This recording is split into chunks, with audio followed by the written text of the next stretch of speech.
সালামুন আলাইকুম। আদম থেকে ঈসা আলাইহিস সালাম পর্যন্ত 1,23,999টা নবী এবং রসুল ধারাবাহিকভাবে মহান আল্লাহ পাক রব্বুল আলামিন তিনি দুনিয়ায় প্রেরণ করেছেন।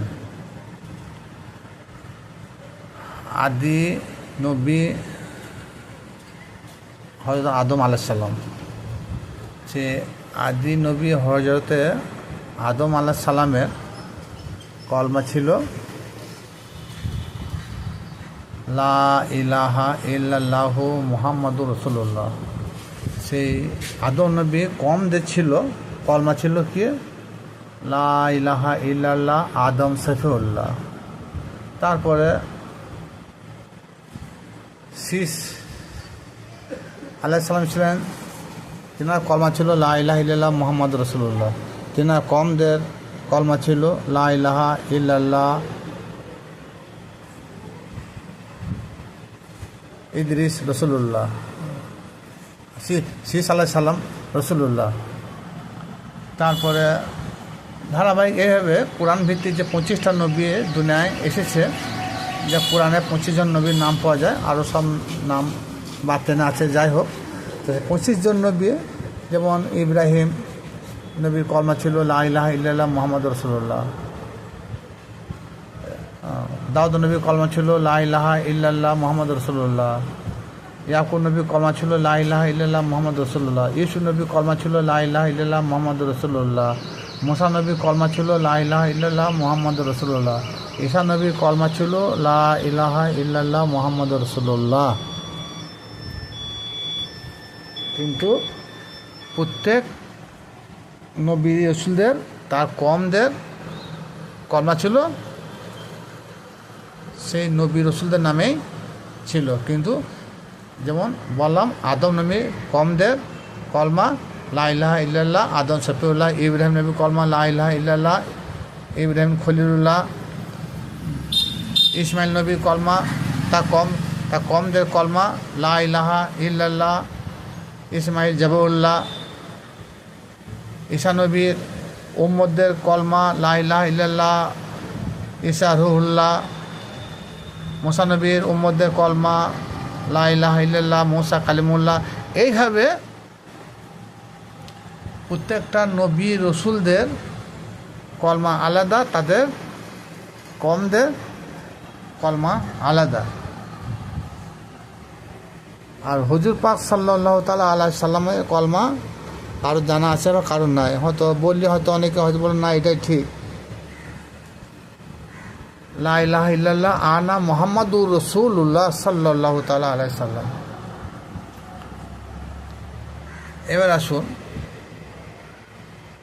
তাহলে প্রত্যেকটা নবীর কমরা তারা কলমা পড়েছে সেই নবীর হাতে হাত দিয়ে, নবীর চোখে চোখ রেখে কলমা পড়েছে।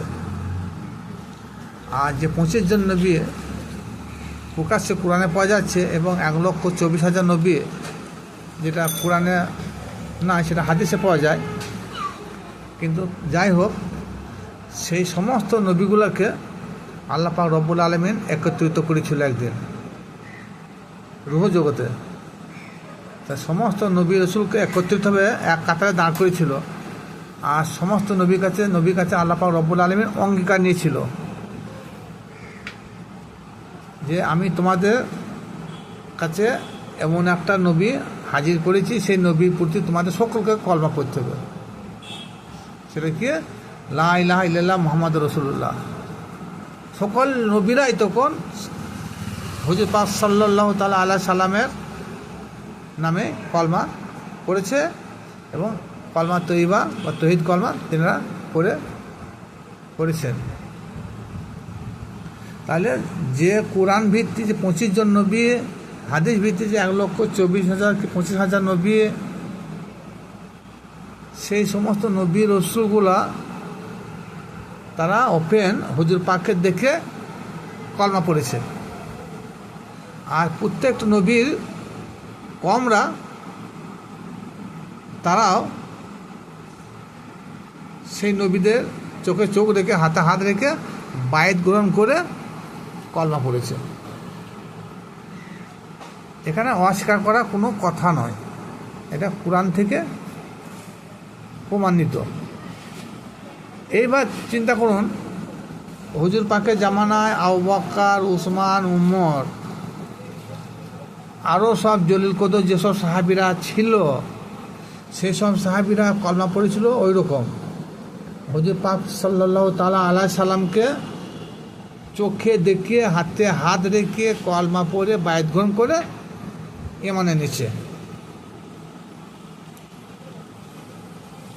আজ 1400 থেকে 1450 বছর পর এই বিংশ শতাব্দীর যুগে যে মুসলমান রয়েছে, যারা বলছে আমরা ঈমান এনেছি, আমি সেই মুসলমানদেরকে বলতে চাই, তোমরা যে কলমা পড়ে মুসলমান হয়েছ, সে কলমাটার নাম কি? সে কলমার নাম কি? এখানে কি বলবে জানেন? এখানে সবাই হয়তো বলবেন যে না, আমাদের কলমা লা ইলাহা ইল্লাল্লাহ মুহাম্মদ রাসূলুল্লাহ। কিন্তু প্রত্যেক, আগে বলেছি আবারও বলছি, প্রত্যেক নবী কওমরা তারা সেই নবীকে, যে নবীর প্রতি তারা ঈমান এনেছে, যে নবীর প্রতি তারা কলমা পড়েছে, সেই নবীকে চোখে দেখে, হাতে হাত রেখে কলমা পড়েছে। আবু বকর, উসমান, উমর, আরও সব 1,25,000 সাহাবী ছিলেন। সেই সমস্ত সাহাবীগুলো নবী মুহাম্মদ মুস্তাফা সাল্লাল্লাহু তাআলা আলাইহি সাল্লামকে আপন দুই চোখে দেখে, হাতে হাত রেখে তওবা করিয়া সেই রসুলের প্রতি ঈমান এনেছে। লা ইলাহা ইল্লাল্লাহ মুহাম্মাদুর রাসূলুল্লাহ। তাহলে আজ আমরা যে বর্তমান যে মুসলমান রয়েছি, আমরা কলমা পড়েছি মৌখিকতাভাবে, আমরা কি কলমা দেখে পড়েছি? কিন্তু আমরা কলমা দেখে পড়ি নাই, আমরা কলমা কাগজ কলমে কলমা পড়েছি।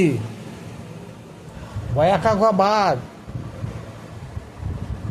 যদি 1000 বার পড়া হয় তা মনে ভয় হবে? ভয় হবে না। সম্মুখে দেখলে ভয় হবে, হাত ফেল করতে পারে।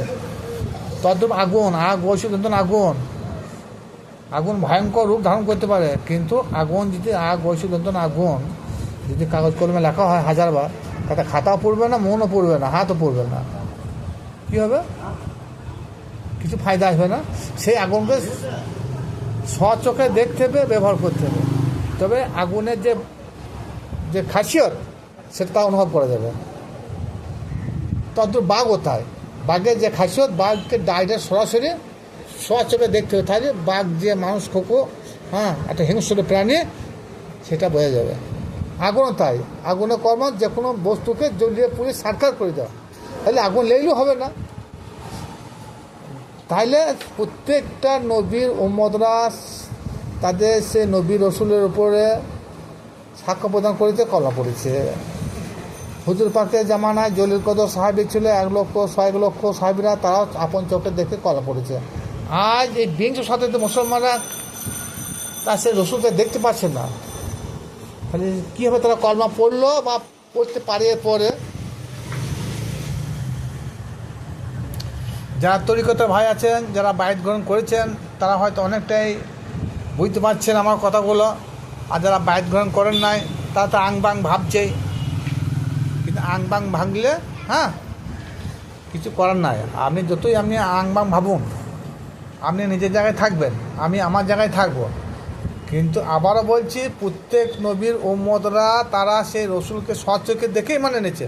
আপনি কোন রসুলকে দেখলেন, চোখে দেখলেন? কোন রসুল হাত দিয়ে কলমা পড়লেন, বায়াত গ্রহণ করলেন? তরিকত ভাইরা আশা করি 80% বুঝে গেছেন। আর যারা হালচাল নতুন বায়াত হয়েছেন, যারা হয়তো নামাজ নিয়ে হয়তো বেশি ব্যতিব্যস্ত, সেসব লোকগুলো কিন্তু অতটা বুঝবেন না। যারা বুঝতে পেরেছেন ভালো, আর যারা বুঝতে পারেন না, আপন মুর্শিদের কাছে যান। তবে একটু ইশারা দিচ্ছি। সূরা ইব্রাহিম 4 নম্বর আয়াতে আল্লাহ পাক রব্বুল আলামিন বলছেন, প্রত্যেক জাতির ভাষাভাষীর উপর, সেই জাতির উপরে আমি একটা করে রসুল প্রেরণ করে থাকি। তাহলে এখন সেই নবী মোহাম্মদ মুস্তাফা সাল্লাল্লাহু তাআলা আলাইহি সাল্লাম তিনি যে নবী রসুল ছিল, সেই রসুলের কথা এখানে বলা হয়নি। তাহলে এখন আপনাকে খুঁজতে হবে, ভাবতে হবে যে এখন আমাদের ভাষায় রসুল কে আর কাকে রসুল বলে গ্রহণ করব। আর যদি কাউকে গ্রহণ করে থাকেন, সেই রসুলের কাছে কলমা পড়বেন, সেই চোখে চোখ দিয়ে পড়বেন, হাতে হাত রেখে পড়বেন। সেই কলমা পড়ে ঈমান আনবেন। আর সেই কলমাই হচ্ছে আপনার কলমা।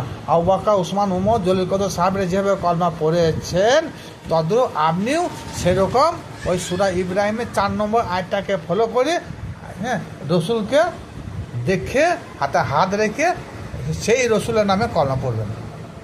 আশা করি নিশ্চয়ই আপনারা বুঝতে পেরেছেন। আসসালামু আলাইকুম।